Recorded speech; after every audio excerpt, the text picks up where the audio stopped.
Hello and welcome to the show. I am here on GTA 5 with some more downhill chaos, the remaining cars from the Ill-Gotten Gains DLC Part 2.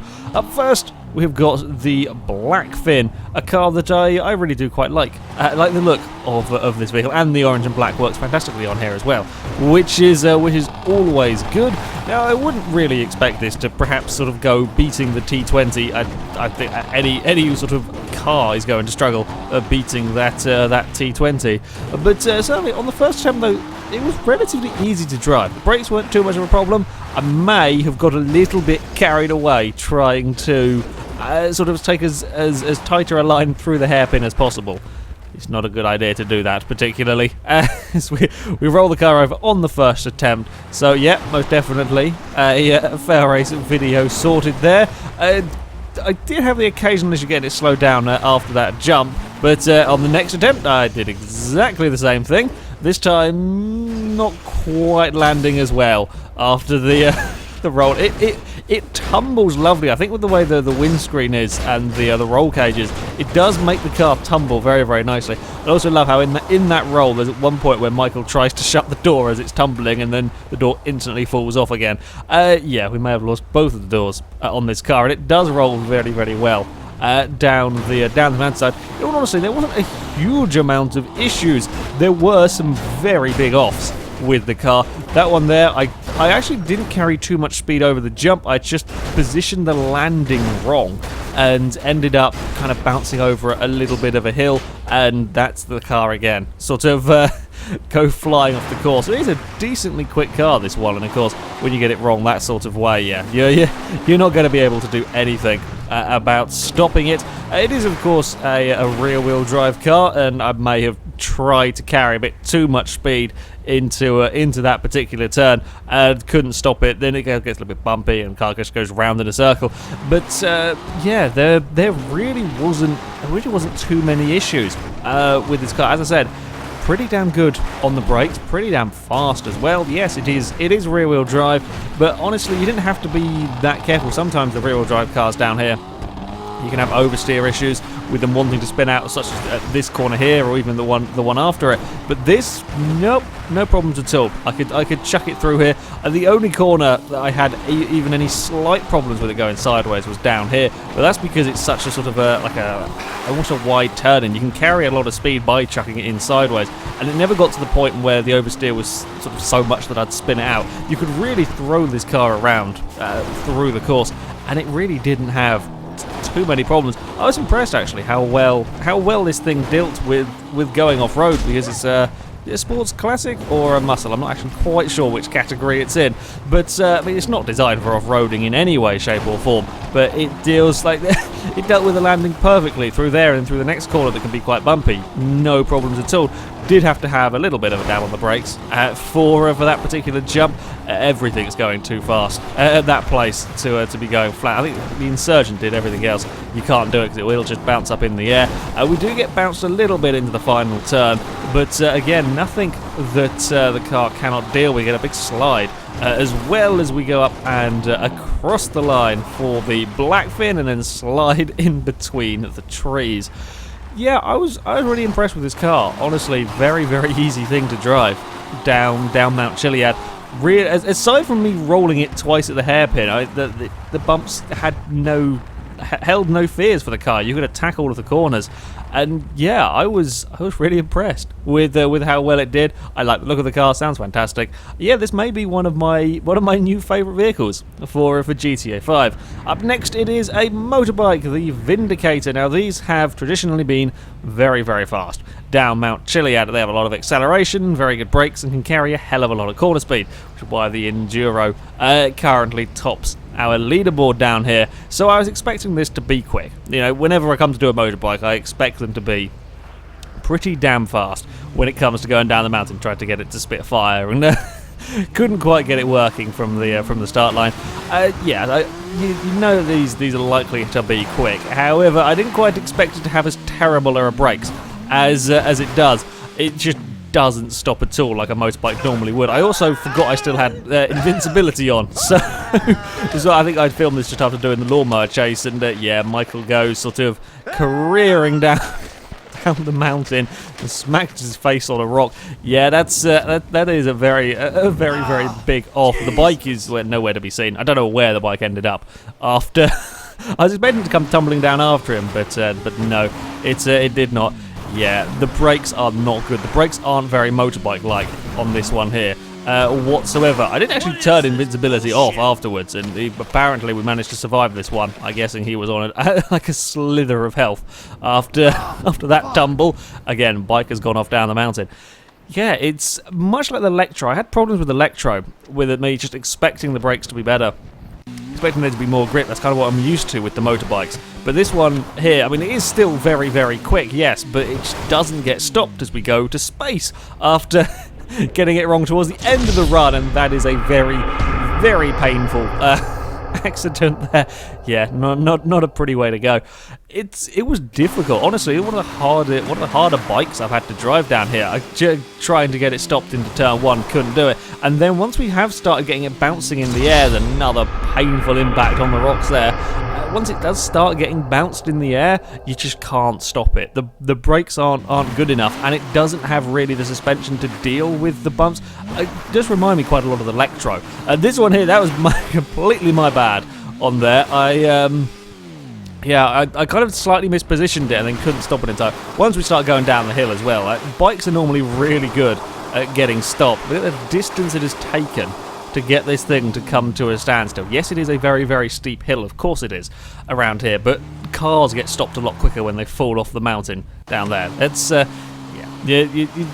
am struggling with the brakes. And again, the bumps came over the landing, or came over the jump there on the landing. I think it bounced off the ground about 4 times before eventually sort of going off the edge of the cliff. I amazingly managed to take a massive shortcut and get it somehow back on track. Yeah, it's a little bit cheating when you take that much of a shortcut. That one there definitely didn't count. Coming down towards the second to last corner on the brakes, and again we're bouncing, and I can't slow it down because the second it starts bouncing, wheels aren't touching the ground, brakes aren't going to be working. The main issue with this thing was just simply absolutely no brakes. There also wasn't quite the cornering grip that you got from the likes of the Enduro. This bike, I know bugger all about bikes. It's a different sort of style of bike. You can see as we're going on, it doesn't really sort of lean over as much as some of the other ones. It doesn't have the same cornering grip on these tight turns, so you can't quite carry the same sort of ludicrous speed that you could do down here, for example, with some of the other bikes. It was much quicker actually just to really slow it down, to take the corners more like you would in a car than you would with the other bikes, because it just doesn't have the grip. There's quite a lot of understeer from this one, and then there's still plenty of sort of jumping on the brakes to make sure that you are actually getting it slowed down. And I have said for a bike it's not particularly quick, but there is still phenomenal amounts of acceleration, and it is still fast through the turns. It's just I'm judging it by bike terms here. Compared to cars, yes, this thing is incredibly fast, but in bike terms, it does struggle down here, and you have to really slow it down, really make sure you've got it stopped for this second to last corner. I got very lucky that time. I actually carried a bit too much speed, but I managed to avoid all the worst of the bumps, so I did actually make the turn, and then it is across the line for the Vindicator. Yeah, a difficult bike to drive. Probably one of the more difficult bikes I've had. Perhaps even the most difficult one. It's difficult in a different way. The Enduro is difficult to drive down here because it is so fast, whereas the Vindicator is just a bit awkward. Our final vehicle, well, I was out of DLC cars to drive, so what about something that I'd never had a go with in GTA 5 before? It is the Space Docker. You get it for completing one of the random side quests. I have a trainer, so I spawned it in. Thought I would give this thing a go. It's essentially a modified version of the Dune buggy, and forget sort of wankel engines. This thing has a warble engine. I don't know what it's powered by, but it sounds interesting. Yeah, it's a peculiar thing. On the first run, there was all of the handling confusion. This thing is terribly top heavy. It's really quite awkward to drive. It wibbles and wobbles and really wants to fall over quite a lot of the time. Yeah, it was a real shock going from the Blackfin that I really liked, the way it drove. The Vindicator I didn't really like, but still, there's still a decent amount of speed in that to this thing, where there wasn't. It was a very, very peculiar thing. A very FailRace vehicle, this one. It really wanted to roll. It really wanted to go up onto two wheels at all opportunities. This turn here was just permanently on two wheels. It was so top heavy. May have carried too much speed. The brakes weren't fantastic on this one either. I mean, it did relatively well acceleration-wise, as we again take a fairly big shortcut there. It does relatively well acceleration-wise. It's not too slow, but yeah, the brakes aren't particularly amazing as I'm trying to fight for control. The other thing that it cannot deal with bushes. The bushes are the worst enemy to the Space Docker, as we saw there. I couldn't quite stop it in time before plummeting off the edge. Yeah, you snag one of the bushes and it will spin the car. There is nothing you can do about it. It's not even like it starts spinning it and it's only a half spin. It'll just spin it 180 almost instantly. May have got a little bit carried away. Yeah, if it's not hitting bushes and spinning, I'm having issues going around corners and getting it up on two wheels and then trying to get it stopped. No, it wasn't stopping. It was going to bump into the rock. Yeah, definitely spent much time on two wheels around that particular turn. That was the only time it had an issue. A lot of the times it would just go massively on two wheels and be fine. That time, I'm not sure if the fins at the front caught on the floor or quite what it was that they hit. They hit something and it tipped it over. It did take a few runs to get this one down. It was just a pain in the arse, really, with a couple of things.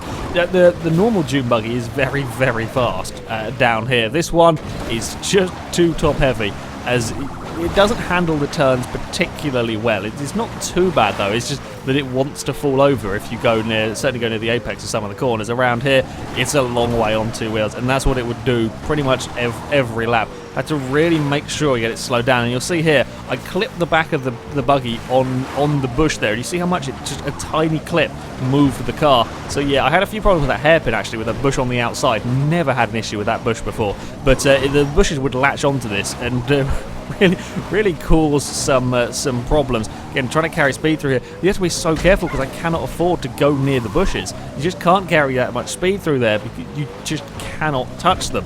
As we go over the first of the big jumps, runs a bit wide. It deals with the actual bumps themselves okay when it's not going around corners and going up on two wheels. Actual bumps on the course are not too bad. Again, we're on two wheels as we head down the little side road. This was a real pain because I just couldn't get it through the bushes without it doing something. On this one, it's a full 360 without actually losing very much time. So I thought, bugger it, I'll take that. Because the bushes there are so narrow and the course is so tricky. Yeah, we had some issues with the buggy, but it did get across the line. Now on to the times, and the Vindicator went relatively quickly, a 1:18.0 for that bike. It is quicker than the cars, yes, but a difficult bike to drive in general. It's quite a way off the Electro. The Electro wasn't particularly amazing either, so yeah, the Vindicator did struggle down here. The Blackfin did well though, 1:27.1. It goes almost 2 seconds quicker than a Guardian, not that far off the Osiris and the Kuruma, so a supercar and an off-road racing car. Yeah, I like the Blackfin. It was a nice vehicle to drive, that one. And the Space Docker down in 16th, amazingly, despite his spin and all of its issues with the bushes, a 1:31.5. It's quicker than the Windsor. It's not too far, just over a second off the Sterling. Despite how terrible that thing is with the likes of the bushes and so on, I'm quite surprised by that time from it. Yeah, not the best suited vehicle for going down this course though. Anyway, that is it for this video, guys. Thank you very much for watching. We will probably be using mods for the next few downhill chaoses. So until next time, goodbye.